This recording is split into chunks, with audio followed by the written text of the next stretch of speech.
elədiyimiz tədbirin adı əhalinin ərazinin yırtıcı və zəhərli heyvanları haqqında və bu heyvanlardan qorunma tədbirləri barədə məlumatlandırmaq. Yəni, təlimatlar verici xarakterli bir görüşdür, tədbirdir. Və tədbiri həyata keçirən Bioloji Müxtəliflik Mərkəzi İctimai Birliyi. Bu birliyin zooloq ekspert alimləridir. Və bu zooloq ekspert alimlərimiz də Elm və Təhsil Nazirliyinin köhnə zoologiya institutu, indi adı başqa cürdür. Canlı sistemlərin tədqiqi institutunun zooloqlarıdır. Onlardan bioloji elmlər doktoru Azərbaycan quşlar faunasını öyrənir. Tahir Kərimov Ağdamlıdır. Bioloji üzrə fəlsəfə doktoru Gülbəniz xanım o zəhərli heyvanlarla bağlı sizi məlumatlandıracaq. Və gənc xanımımız, yetişdirməmiz Leyla xanım Nadirlidir və o məməli heyvanlar, yırtıcı heyvanlar, ayıdır, bəbirdir, canavardır, çaqqaldır, porsuqdur, gəlincikdir, çöl pişiklərdir. O yırtıcı heyvanlar ki, onlar insanlara hücum edə bilər. Və bu fəsadlar, adını çəkdiyim yırtıcı quşlardan, yırtıcı məməlilərdən və zəhərli heyvanlardan insana hansı fəsadlar gəlir, bu fəsadlar olarsa necə qorunmaq lazımdır? Bax, bu barədə edəcəyik. Tədbirimizi, layihəmizi deməli, maliyyələşdirən, köməkləyən bu layihəni həyata keçirməyə Prezident yanında qeyri-hökumət təşkilatlarına Dövlət Dəstəyi Agentliyi var. Bizi o agentliyin köməyi ilə gəlmişik bura. Və bu görüşlərin nəticələri barədə də onlara hesabat verəcəyik. İndi, bax, bugünkü görüşümüz sizdə Xıdırlı kəndindədir. Dünənlərim, deməli, Ağdam şəhərində mərkəzi xəstəxananı tikən Uniko şirkəti var. O şirkətin tikinti işlərini geçirdik. Çünki bu dediyim hadisələr çox vaxtı təkcə yenicə gəlmiş köçkün ailələr ki, qayıdıb gəliblər doğma yerlərinə, həm də o tikinti işçiləri daha çox rastlaşır. 30 il ərzində boş qalmış, xarababazara dönmüş şəhər və kəndlərimizdə insan yox, vəhşi heyvanlar yaşayırdı. Və bu qələmimizdən sonra ora gələn ilk insanlar da tikinti, yol çəkənlər, tikinti görənlər idi, qəsəbə tikinti işçiləri idi. Onların da arasında, yəqin siz də eşitmişsiniz, kütləvi informasiya vasitələrində deyilirdi ki, sancma halları var. Hətta Kəlbəcərdə bəbir. O bəbir ki, Sovet dövrdə görünmürdü, amma boşluq olduğu üçün, insan yaşamadığı üçün Naxçıvandan keçib artıq buralarda rast gəlir. Sonra bir ilan növdə vardı, Naxçıvanda vardı, amma biz onu burada görməmişdik. Yüksək dağlı Kəlbəcər zonasında, burada yoxdur, həmən zəhərli ilan. Yəni ki, bu 30 il ərzində ilanlar və digər yırtıcı heyvanlar həddindən artıq areallarını dəyişib, genişlənib, ərazili boydan başa məskunlaşmışdılar. Ona görə də tez-tez rastlaşma halları olur. Belə rastlaşma hallarında insan hansı düzgün davranışını bilməsələr və yaxud da sancıbsa, dişləyibsə, hücum edibsə, belə hal olanda nə demək lazımdır? Düzgün yanaşma olmayanda bundan daha ağır faciələr olur. Məsələn, adicə ilan sancmasından vaxtında düzgün yanaşılsa, ilkin tibbi yardım qaydasında olsa, heç bir xətər olmaz. Amma gəl onu bilməyəsən, olmayan tədbirlər etsən, kəsəsən, doğrayasan, dağlayasan, sıxıb bağlayasan, belə şeylər daha da vəziyyəti çətinləşdirir. Belə xallarla ilkin tibbi yardım deyib göstərəndə o yerə gəlib çıxır ki, qolu kəsmək lazım gəlir, barmağı kəsmək lazım gəlir. Yəni, burada da müəyyən tibbi yardım qaydasının qaydaları var. Düzgün hansıdır, səhv hansıdır? Bunları bilmək lazım. Düzgün olmayanda adi sancmadan heç bir şey olmazsa, amma adam həyatını itirə bilir. Ona görə də demək ki, bunları biz bilmək bizə lazım deyil. Zoologiya zəhərli heyvanlar hansılardır bu ərazi üçün? Azərbaycanda ilanlar çoxdur, 30 növə qədər, 28 növ ilan var, ondan yalnız. Amma 6 deyirik təsnifat qaydası. İndi isə 4 ilan növü var ki, zəhərlidir. 22-si isə zəhərsiz. O 22 zəhərsiz dediyimiz içində çox nadinci də var. Qızırlar, eşitmişsiniz, altı üstü qırmızı. O çox nadinci, adam üstə şığıyır. Qaçmağa yer olmasa, ilanlar adətən adamla razılaşmadan qaçmaq istəyir. Biz ona imkan vermirik qaçmağa, o da özünü müdafiə etmək istəyir, müdafiəsi üçün də üstümüzə cümmaq istəyir. O çox nadir. Bəli, onun dişləməyində heç bir ziyan yoxdur. İndi bu barədə daha ətraflı danışmaq üçün mən sözü verəcəm Gülbəniz xanıma. O həm də Xəzər Universitetinin müəlliməsidir. Və çox qısa, çox sizi vaxtınızı almamaq üçün, amma lazım olan məlumatları sizə deyəcəm. Buyur. Yenə bir daha salamlayıram hər birinizi. Yeni köçdüyünüz mənzillərdə hər birinizə xoş günlər arzulayıram. Çox şükürlər olsun bu günümüzə. Mən sizə bax bu Ağdam və ətraf ərazidə rast gələ biləcəyiniz zəhərli heyvanlardan danışacağım. Bu zəhərli heyvanlar hansılardır? İlanlardır, əqrəblərdir və arılardır. Baxın, burada bir neçə ilan növünə rast gələ bilərsiniz. Məsələn, artıq sizinlə söhbət edəndə də məlum oldu ki, çox ilana rast gəlirsiniz. Amma bu demək deyil ki, onların hamısı zəhərlidir. Onlardan yalnız bax bu Ağdam ərazisində rast gəlinə biləcək bir dənə zəhərli ilan növü var. O da hamınızın gürzə kimi tanıdığı bax bu ilandır. Gürzə, amma bunun elmi adını da bilsəniz yaxşı olar da Levantin gürzəsidir. Bu gürzə digər heyvanlardan, məsələn, bax deyirəm, zəhərli də var, zəhərsiz də var. Siz onu necə fərqləndirə bilərsiniz? İlk görəndə bir neçə əlamət var ki, ondan artıq bilə bilərsiniz ki, bu zəhərli ilandır, yoxsa zəhərsizdir. Burada zəhərli ilandır və görürsünüz, baş uç-bucaq formasında, gövdə yoğundur, baş gövdəyə keçəndə boyun nazikləşir. Eləcə də gövdə yoğundur və anidən o cür yoğun gövdədən sonra çox kiçik, nazik bir quyruq görürük. Bu artıq o deməkdir ki, gördüyünüz ilan zəhərlidir. Zəhərsiz ilan desə necədir? Baş gövdəyə necə keçir? Sadəcə bir şlanq formasındadır. Zaten bunu Alman dilindən elə tərcüməsi də biraz ona oxşardır. Şlanq formasındadır, eyni ölçüdə. Getdikcə yavaş-yavaş nazikləşir quyruq. Siz ona görə görəndə ilk heyvanı, hamınız yetkin insanlarsınız, amma yenə də bir insanıq da ilk heyvanı, xüsusilə də ilan görən kimi həyəcan olur. Nə etmək lazımdır? O həyəcanın da bir müddəti var, dərhal keçəcək.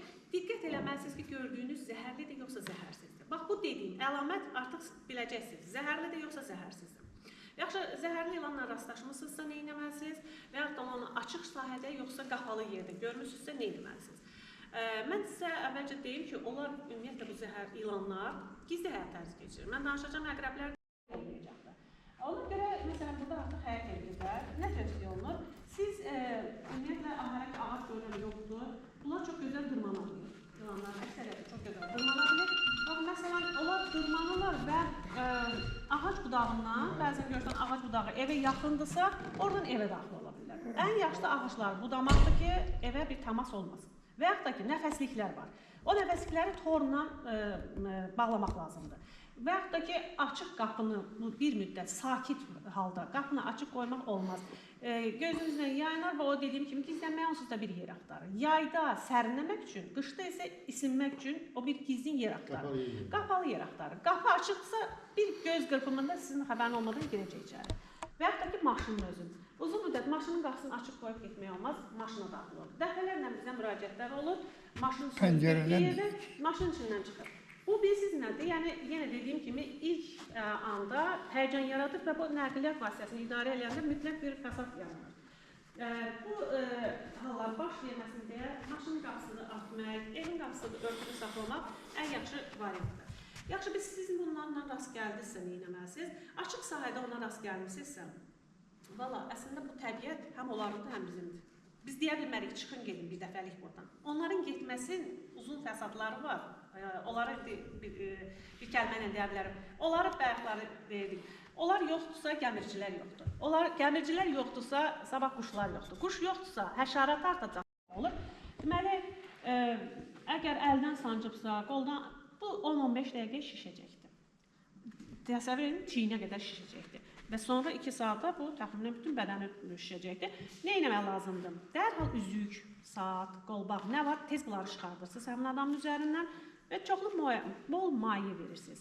Bu maye onun təbii şəkildə zəhərin bədənindən yuyulması deməkdir. Ətrafda əgər tibb məntəqəsi varsa, ora çatdırırsınız. Onlar zərdab vuracaqlar. Yox, zərdab vurdular və təzədən mərkəzi xəstəxanaya çatdırmaq istəyirsinizsə, yenə yadınızda saxlayırsınız və çatan kimi deyirsiniz ona zərdab vurulub. Çünki ikinci dəfə zərdab vurulması bu artıq onun üçün ağır ola bilər. Diqqət, hər bir halda fikir verirsiniz, insan diqqətli olmalıdır. Və yaxud da ki, zərdab vurulmadı, yenə də həkimə maksimum tez çatdırırsınız. Əlbəttə ki, bu 2-3 gün ərzində müalicə ilə keçəcəkdir. Ən çətin sağalan yer isə onun sancdığı yer olacaq. Çünki bu orada zəhərdir, nekroz verə bilir. Ən pis halda, Allah göstərməsin, həmin nahiyənin amputasiyası baş verir. Bəs indi mən sizə deyəcəm, həmin vaxt nələr eləmək olar, nələr eləmək olmaz. Tutaq ki, qoldan, əldən sancıbsa, dediyim kimi nələri eləyirsiniz? Bir də həmin nahiyəni çalışın spirtlə, yodla təmizləyəsiniz. Amma nələr eləmək olmaz. Nə badə, bu insanların illərlə də beyninə yerləşibdir, biz onları çalışırıq, deyək ki, düzgün yolunu. Deməli, həmin nahiyə haradadırsa, ayaqdırsa, əldirsə, bunu dərhal bağlayırlar jgutla, ya rezinlə, ya kəndirlə. Bu olmaz. Niyə olmaz? Çünki həmin nahiyədə zəhər var. Bu o deməkdir ki, zəhər maksimum burada qalır və həmin nahiyəni çürüdür. Toxumanı çürüdür də, bu zəhər toxumanı çürüdür. Və bu o deməkdir ki, həmin nahiyəni sağaltmaq çətin olacaq. Ən yaxşısı qoyun yavaş-yavaş, axı dedim bayaq, yarım hərəkətsizləşdirirsiniz də, çox hərəkət eləməsin. O yavaş-yavaş zəhər paylanacaq və nə qədər çox paylarsa, eyni yerə onun təsiri az olur da, belə demək istəyirəm. Gülnaz xanım, Bəli. o jubut dedi olmaz ha, o qəti olmaz. Ancaq bir şərtlə olur. O jubutun yerini bağladığınız açıb, 15 sm, 10 sm yuxarıdan bağlamaq. 5 dəqiqə, 10 dəqiqədən sonra açıb, biraz da yuxarıdan, yoxsa saatlarla açıb bir yeri saxlamaq, Gülnaz xanım deyən kimi, sən düşən zəhər saxlayırsan az bir yerdə oradan dağda duruyor. Bağlamalar bu şərtlə yerini tez-tez dəyişək. Oradan da nəyə nail olursunuz yerini dəyişək? Qanın qalxmasını biraz qabağına alırsınız. Çünki orada qanın hərəkəti amma saxlasan orada bir dəfəlik, orada bəla baş verəcək, onu eləmək qəti olur. İspirtlə yodu həmən nahiyəni təmizləmək. Təmizləmək. Ümumiyyətlə, həmin nahiyə çalışın, çünki oradan infeksiya da keçə bilər də. Həmin nahiyəni kəsmək olmaz. O bir üsulla, dağlamaq olmaz. Çünki ora artıq zədələnmiş bir yerdir. Daha əlavə bir infeksiyalara keçməsinə səbəb ola bilər. Və yaxud da ki, sormaq var, bu bizim Azərbaycan filmlərində də var. Bunun özü nədir? Əslində siz orada verdiyim bukletlərdə elanların dişinin ölçüsünü görə bilərsiniz. O toxumaya dərinə nüfuz eləyir. Oradan siz nə güclə onu sorsanız da, ondan çox cüzi bir nəsə sora bilərsiniz. Bu isə özü də təhlükəlidir. Əgər sizin dodağınızda çapıq varsa, dişinizin bilmirsiniz, dibində cüzi bir şırın varsa, nəsə cızıq varsa, oradan sizə zəhər keçəcək və ikinci bir adam da zəhərlənmiş olacaq. Ona görə bununla vaxt itirmirsiniz. Çalışırsınız ki, həkimə çatdırmaq. Dediyim kimi, o bir neçə günə sağalandır. Amma əslində bunu həkimə getməzsinizsə, həkimə aparmazsınızsa, diqqətsizlik eləyərsinizsə, artıq o 2 saatdan sonra bunun müalicəsi çətinləşir. 2 saatdan sonra, yəni bu zəhərin miqdarından asılı olaraq, ilanın ölçüsündən asılı olaraq ölüm halı ilə nəticələnə bilər. Ona görə ən yaxşı həkimə getməkdir. Özünüzü müalicə etməyə çalışmayın. Özünüzdən bilirsiniz ki, allergiyanız yoxdur. Özünüz müəyyən qədər müalicə edə bilərsiniz. Yəni, həmin yerə sorqan test qoymaqla ağrı verəcəkdir. Bu ən çox təhlükəlidir. Uşaqlar üçün, bir də nə bilim, hamilə qadınlar üçün. Böyük adamlar üçün o miqdarı ona öldürücü təsir göstərə bilmir. Əqrəbin əslində, əqrəb özü də torandıq heyvanlardır, qaranlıqda fəal olurlar və gündüz də harda gəldi gizlənirlər, hava işıqlananda.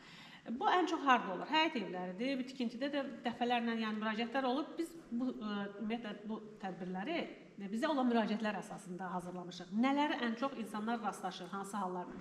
Ən çox bu ayaqqabı ki çöldədir, ən çox ayaqqabının içinə girir.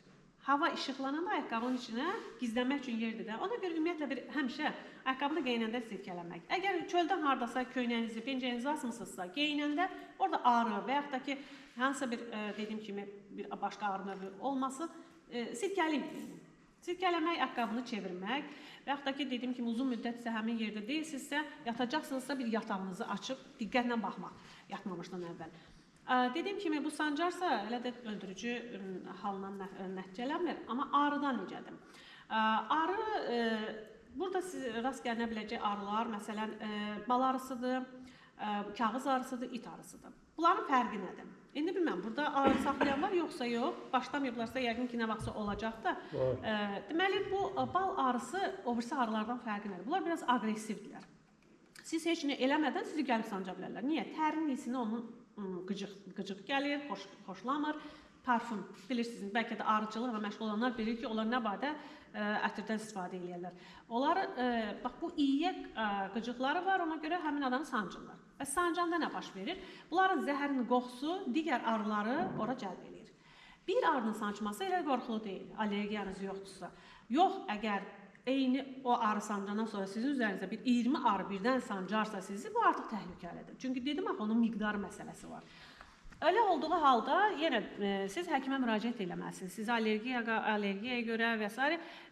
Dərmanlar mütləq müalicə eləyəcəklər. Bəs yerli nə etmək lazımdır? Yerli yenə soyuq kompres qoymaq lazımdır. Bir də bu sancma halını necə fərqləndirə bilərsiniz? Məsələn, bu bal arısı sancdı getdisə, onun quyruğunun sonunda iynəsi var da, yəqin ki bilirsiniz. Bunların o iynəsinin üstündə bir çıxıntı var. Ona görə o sancdısa insanı, Ümumiyyətlə sancmaq istəmir, amma sancarsa o iynəsini oradan çıxarda bilmir. Çünki üstündə bir tikan çıxıntısı var. Və uçmaq istəyəndə bütün o içalat qalacaq orada. Bu o demək ki, o ağrı edəcək təsvirlə. Bəli. Amma o birisi ağrılar, hansı ki it ağrısı deyirəm, kağız ağrısı deyirəm. Kağız ağrısı niyə deyirik? Kağız ağrısı çox adamın evinin küncüdür, eyvanında.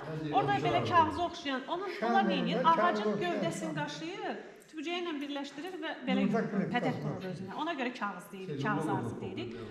Əgər görürsünüz, ümumiyyətlə orada bir yuva qurmağa başlayır, çalışın indidən ləğv eləyin. Çünki orada yuvanı tam qurdu. Çoxaldısa bu daha çətin olacaq onu yığışdırmaq. Deməli, onlar aqressivdirlər, onlar sakit ağrılardır. Siz yemək yeyirsinizsə, çay içirsinizsə, görəsiniz, haradasa gəldi, çıxdı. Biraz yeyəcəksiniz yeyədiyinizdə, biraz içəcəksiniz içdiyinizdən çıxıb gedəcəkdir. Yox, siz onu qovmaq istəsəz, o elə bilir ki, siz onu öldürmək istəyirsiniz, dərhal sancacaqdır. Amma onun sancması, quyruğunda o dediyim kimi, o iynə hamardır. O sancdı getdi, o özünə heç nə olmayacaqdır. Dediyim kimi, yəni onun allergik şoku bir neçə dəqiqə içində baş verir. Gözümüzün qabağında olur.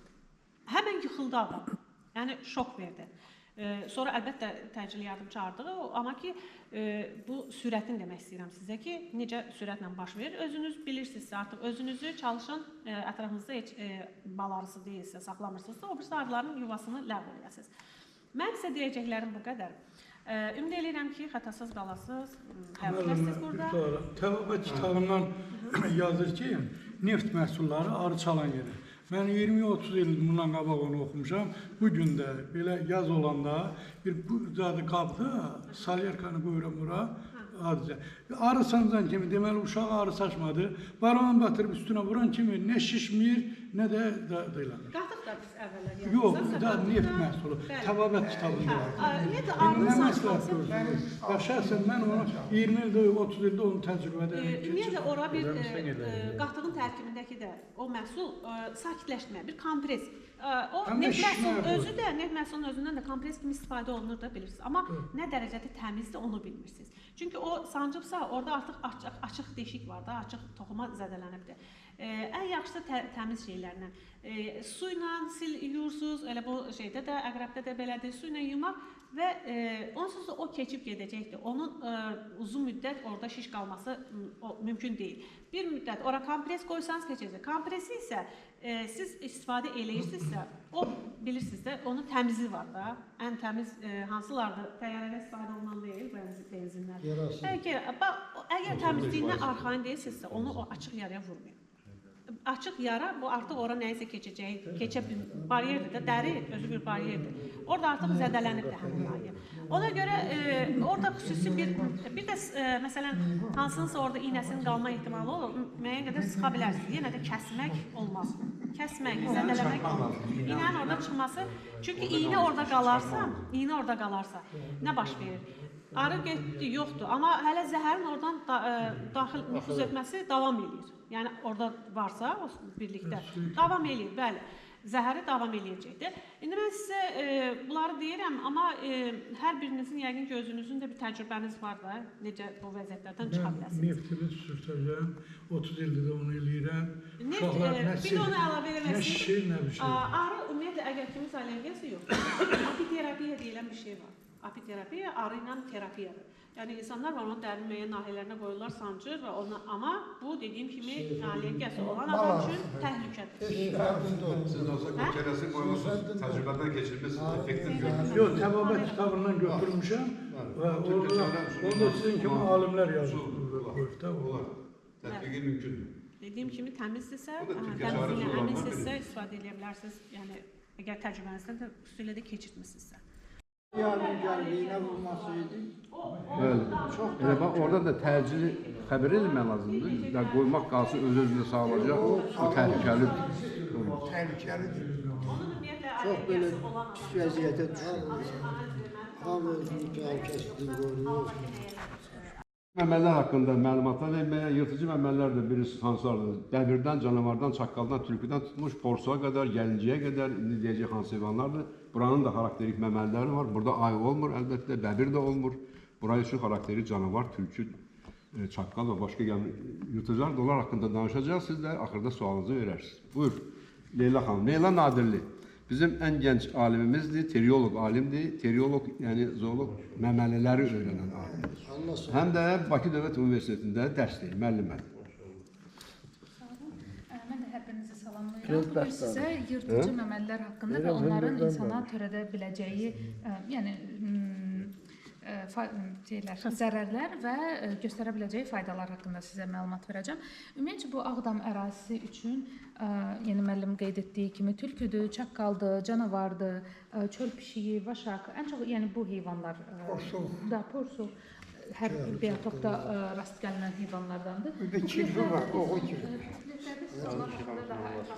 Orada o heyvanlardan bu yazılıb Mən sizə danışacağım ki, bunlar necə fəsad törədir və bunlardan necə qorunmaq lazımdır. İndi bu kənd sahəsində də, yəni bu açıqlıq sahədə hər biriniz yaşayırsınız. Demək olar ki, təbiətlə iç-içə və təbii ki, mən daha öncə qeyd etmişdim ki, burada uzun illərdir yaşayış olunur və bu heyvanlar burada, yəni onların konsentrasiyası burada daha çox olur əlbəttə ki. İnsanlar gəldikcə, burada tikintilər artdıqca, əlbəttə ki, o heyvanların böyük bir qismi daha uzaqlaşır. Çünki insan onlar üçün bir təhlükədir, insan onlar üçün bir narahat verici bir faktordur və heyvanlar da əlbəttə insanlarla iç-içə yaşamaq istəmir. Sadəcə müəyyən bir hissəsi qalır və müəyyən bir hissəsi mütəmadi olaraq sizin həyətlərinizə gələ bilər.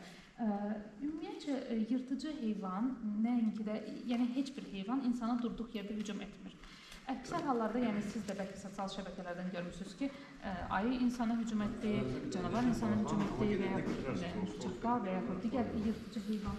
Burada yəni, 90% insanın öz günahı olur. Nəyə görə? İnsan bəzən bilgisiz halda tanımadığı bir əraziyə daxil olur. Meşənin dərinliklərinə gedir, əsasən də tək başına gedir və diqqətsiz olur belə bir ərazilərdə. Ümumiyyətcə, çöl şəraitində təbiətdə diqqətsizlik, yəni təbiət qəbul etmir. İnsanın başına hər bir iş gələ bilər. Nə etmək lazımdır? Əgər siz bir təbiətə gedirsinizsə, əlbəttə ki, meşəliyə, ailənizlə istirahətə gedirsinizsə, əsasən də bunu çalışın uşaqlarınıza, nəvələrinizə izah edin. Çünki uşaqlar bəzən bilməməzdən bəzi hərəkətlər edir. Ümumiyyətcə, tək bilmədiyiniz əraziyə daxil olmaq olmaz. Əgər hündür otluq yerlərə daxil olursunuzsa, bir otlaq ərazilər falan, o ərazilərdə də yəni insanlar çalışmalıdır ki, ayağının altına diqqətlə baxsın. Yəni orada o ilan özü də olur, orada bəzi yırtıcı heyvanlar da günorta vaxtı dincələ bilir, istirahət edə bilir. Hansısa heyvanın yuva sahəsi ola bilər və siz təsadüfən hansısa bir yırtıcı heyvanın yuva sahəsinə daxil olursunuzsa, əlbəttə ki, o heyvan elə biləcək ki, siz ona təhlükə yaradırsınız və öz yuvasını, öz balasını qorumaq üçün sizə hücum edəcək. Asmaq olar, yəni dəmir nəsə parçalar asmaq olar. Bəli, külək əsdikcə o dəmirlər və yaxud butulkalar bir-birinə dəyəcək. Əlbəttə ki, o səs yaradır və o heyvan o ərazidən bəli, uzaqlaşdıqca, qorxduqca uzaqlaşır. İndi bu kənd ərazisində mən gördüm ki, bəzi insanlar toyuq cücə, yumuşqa saxlayıb və bura bəzi yırtıcı heyvanlar, gəlincik kimi heyvanlar da gələ bilər, tülkünün özü də gələ bilər. Əgər sizdə toyuq hini varsa, çalışmaq lazımdır ki, o toyuq hinini, bəlkə də bir çoxunuz ondan bilirsiniz, toyuq hininin altını hörmək lazımdır. Yəni daşla, betonla hörürsünüz və setkanı onun üstündən tikirsiniz. Və yaxud da o dəmir setkaları yerin altına biraz dərinə bastırmaq lazımdır. Çünki bu heyvanlar, yırtıcılar qazıb altdan keçir. Əgər ora beton döşənsə, əlbəttə ki, o oranı qazıb keçə bilməyəcək. Və o tülkü məsələn bir dəfə gəldisə və rahatlıqla o toyuq cücənin birini apardısa, o davamlı olaraq ora gələcək. Daha sonra əgər sizin həyətyanı sahədə gəmirici yuvaları varsa, əgər tutan ağac əkirsinizsə, əlbəttə ki, ora gəmiricilər də gələcək. Gəmirici yuvalarını çalışın ləğv edin. Çünki ora elə ilanın özü də gəlir, tülkü də, çaqqal da o sıçanların dalınca ora gəlir. Necə?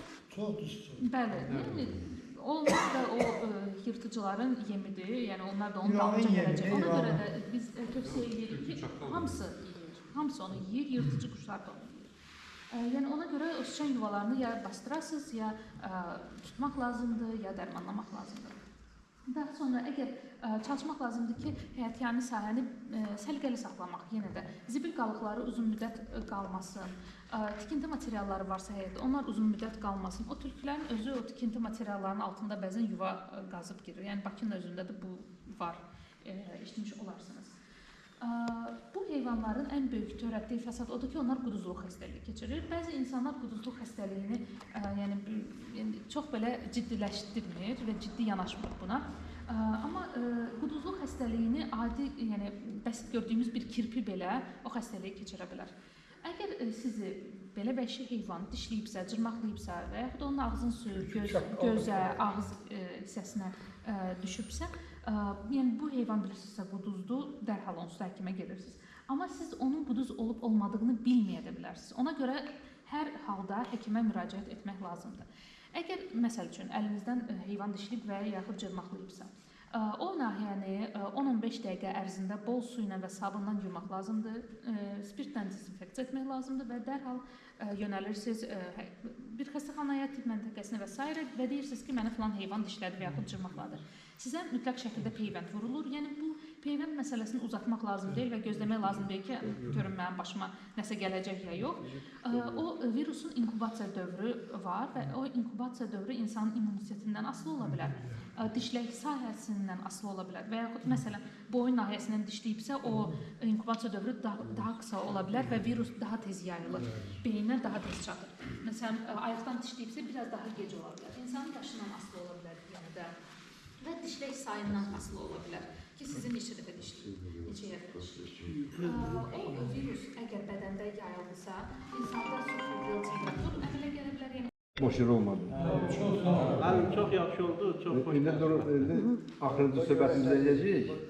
Yox, axırda deyəcəksən. Axırda söz verəcəm ki, tədbirimiz barədə fikrinizi deyəsiniz. Özden fəal olmuş. Sual varsa, Diskusiya şəklində olmalı. Leyla xanımın Kimin söylədiklərindən. təcrübəsi var? Yox, soruşmaq istəyirəm ki, bu məsələlərlə bağlı məlumatlar verdiniz, çox sağ olun. Bununla bağlı qabaqlayıcı hansısa bir bu zərər verərsə, hansı bir düzəltişdir, hansı bir dərman, bir dava, bir maz gətirmisiniz ki, heç olmasa bu kənddə bir neçə adamlara verəsiniz ki, biz də bilək ki, sabahsı gün bir hadisə olanda filan kəsdə nə isə var da. O yazı pozulu var, yoxsa yoxdur? Biz nə dezinfeksiya edici şirkət, yenə də Yox, soruşuram da, ola ki, səfər çərçivəsində sizdə o şeylər məhsullardan da olar ki, biz istifadə edərik də. Çünki burada neçələr yaşayış olmuyor. İstənilən tür heyvanlar əmələ gəlib, quşlar əmələ gəlib, böcəklər əmələ gəlib, biz onu heç vaxt görməmişik. Biz də elə ona görə gəlmişik bura, uzun 30 il burada yaşayış olmuyor. Hansı bir karofka gətirmişsiniz ki, biz cavada. Biz bu karofka ilə məşğul deyirik. Bu karofka ilə məşğul olan şirkətlər, biz məlumat edirik, biz müəllimik. Nəysə bir şey olar orada da. Onu dezinfeksiya edən şirkətlər var, hər heyvana qarşı Əslində yaxşı olar. tədbirləri eləmək üçün avadanlıqları var, məhsulları var, materialları var. Bizdə material var. Hə? Biz həm məlumat... Əziyyət çəkib gəlmisiniz. Hələ qusarmamışıq, ya qusarmamışıq. Bizim də Yolda Kərim danışıyor. məlumdur ki, Otur, nə demək? müharibələrimiz. Çox sağ olun. Təşəkkür. Axırda söz verəcəyim Sakal, təşəkkürü hamısına. Ekrana düşərsən. Məlumat yırtıcı quşlar barədə olacaq. Bu məlumatı sizə həm verdiniz, biologiya elmləri doktoru, Azərbaycanın quşlar faunasını öyrənən patriarx bizim zooloq alimimizdir. Sizin həm yerlinizdir. İndi sizə yırtıcı quşlar barədə məlumat verəcək. Şu anda deyək, yırtıcı quşdur da, o yüzden ki, bizə nə dəxli var. Ondan bəzi elə fəsad olur ki, heç ağlımıza gəlməz. İndi danışacaq o barədə. Videomuz var. O barədə necə hücum edir insana. Şərait olmadığına görə. Harada şərait var, biz onu video ilə danışıb göstəririk. Ümumiyyətlə, yormayayım sizi. Azərbaycanda 407 növ kuş var. 407 növ. Bunun 288 növü Zəngəzur və Qarabağ ərazisində qeydə alınır. Hamımız bilirik, kənd adamıyıq, bilirik ki, quşlar insandan qaçır. İndi burada sual çıxır. Niyə hücum eləyir, nə vaxt hücum eləyir, nəyə görə hücum eləyir? Bu suallara cavab axtaraq birliklə. Çünki nəyə görə? Siz təcrübəlisiniz, təbiətdə olursunuz. Mən Qarabağlıların hamısını dağ yerində, bulaq başına, yurtlar olub, çadır qurublar, malqara çıxardıblar, istirahət yerlər olub. Ən belə əlaqəsini bulaq başına ailəsi ilə yeyişməkdir. Yəni hamını dağ yeri ilə, beşli ilə, çəbənlə əlaqəsi var. Təkcə Ağdam ərazisində yaşamayıb. İndi burada bir iş var ki, Qarabağ ərazisində də 288 növün yırtıcı quşlar ən təhlükəlidir insan üçün. Sərçə də hücum eləyə bilər insana qrup şəklində. Amma ən təhlükəsi yırtıcı quşlardır. Azərbaycanda 39 növ yırtıcı quş var. Buna yerli əhali quzğun da deyil, qartal da deyil, şahin də deyil. Amma hərəsinin öz adı var. Qarabağ ərazisində, Zəngəzur ərazisində 33 növünə rast gəlinir. Dağ yerində. Bunlar qayada da yuvasını görmək olar. Ağaçda da, yerdə də, otluqda da yuvalayırlar. Bax, burada bir nümayəndəsin, böyüklərindən biri. Bu Qarabağ, ümumiyyətlə, Azərbaycan ərazisində ən böyükləri Bəlqutdur. Bir də burada şəkil olan İmperator Qartaldır.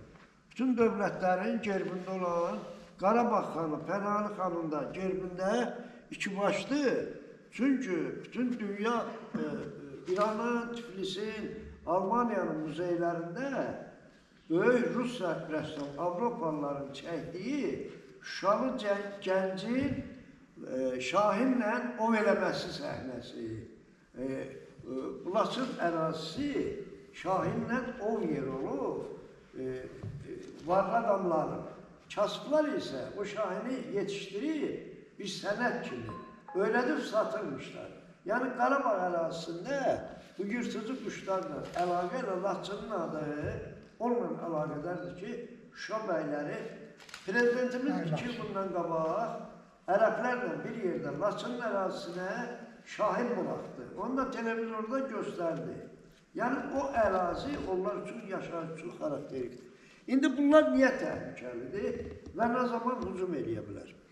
Bu quşların içində bax, dimdikləri 5 sm dimdik, bir də 5 sm caylaq. Bunların ov alətidir. Yəni onunla ov eləyirlər, onunla hələ canı çıxmamış, didib parçalayıb yeyir. Ona görə bunlara yırtıcı quş deyir. Məsələn, sərçədir, qarğadır, dəni yeyir. Dən yərlər, bitki yərlər, o birisi ölənlər. Məsələn, kərkəzlər var. Qarabağda 4 növdür. Saqqallı kərk, ən çox Qrov, Kəlbəcərin, Laçın ərazisindədir. Gəlib burada fırlanırlar. Yem axtarırlar. 50-100 kilometr dairələr. Uçda göydə görərsən, 3 metr açılmış qanatları, hündüşka boyda olurlar. Yəni, bunlar leş yeyir. Ağzından canı çıxmamış. Quzğunlar. Quzğun qarğanın ən böyüdür, o da dağda yaşayır, belə pırlar olur. Böyükdür, o qarğanın ən böyüdür. Quzğun hərəsinin öz adı var, kərkəzlər, qara kərkəz var, ağbaş kərkəz, boynu uzun. Başın salır, inəyin, ölmüş heyvanın içalatını yeyir. Qara kərkəz dimli isə dərisini dağıdır. O leşçil ağ qartal var, o da yerdə qalan qığırdaqdır, balacadır. Saqqallı kərkəz isə iliyi yeyir, sümüyü, hətta o 20 santimetri sümü. Onların həzm sistemi örgənib o, ölü yeməyə, leş yeməyə. Amma insan onu bir xarab olmuş ət yeyən kimi zəhərlənir. Bu başqa məsələdir. Yəni, o kərkəzlər ov eləmir.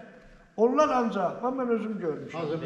Öyle gözləyir, can ağzından çıxsın, inəkdir, qayadan yıxılıb, çayda boğulub, çöldə canavar parçalayıb, attı.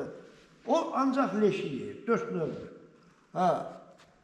Saqqallı kərkəzdə ən hündürdə olur, belə saqqal olur.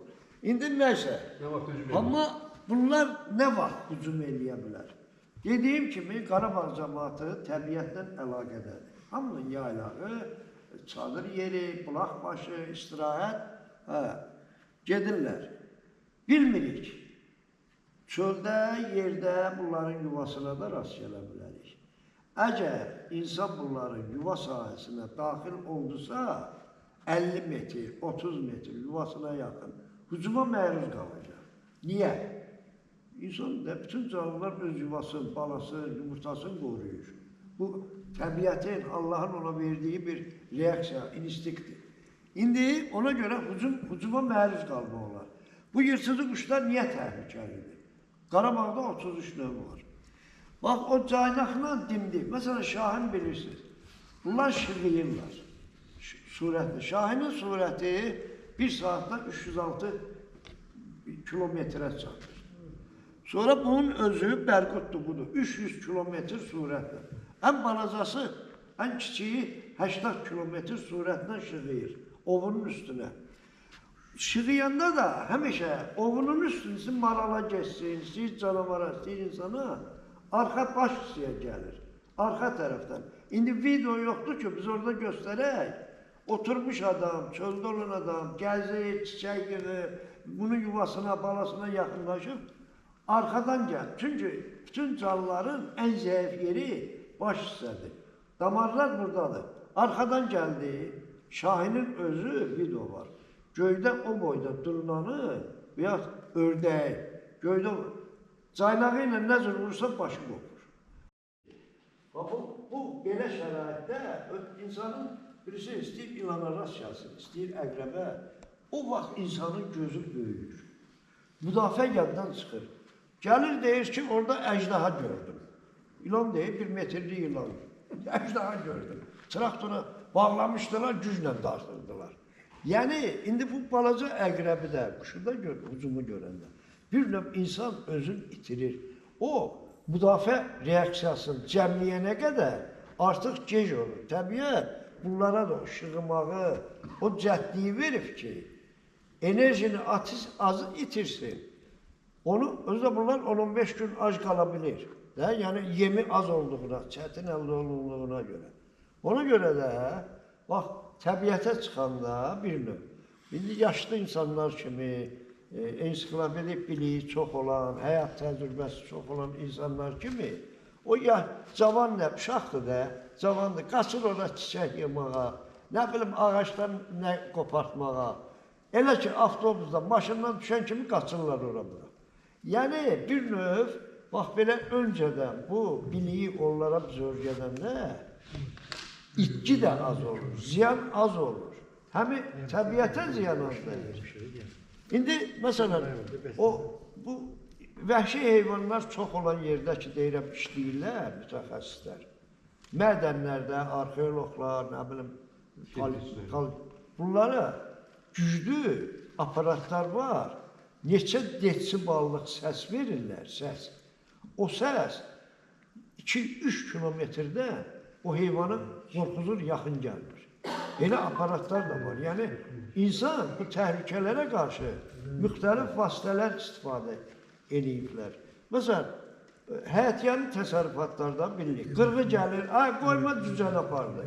Ay qoyma toyuq pişkirir oradan, cücən. Nə edirlər? Nə eləmək? Bax, bu cüzlü qırığı var. Sonra bu kompüterdə disk olur. Şimdi istifadə olunub, o yaramır da. Onları atmaq lazımdır. Bu toyuq, cücə saxlanan indi hindi ya setkadır, nədirsə, o cüzləri, onları qoysan ora, bu qırğıdır, leydir, hücum eləyəndə və çalağandır.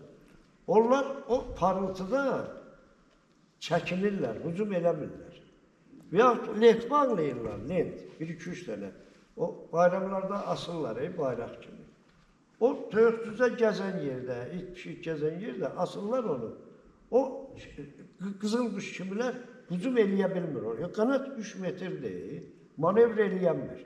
Yəni, belə şeylə də həyətyanı təsərrüfata bu qırğılar çox ziyan vurur.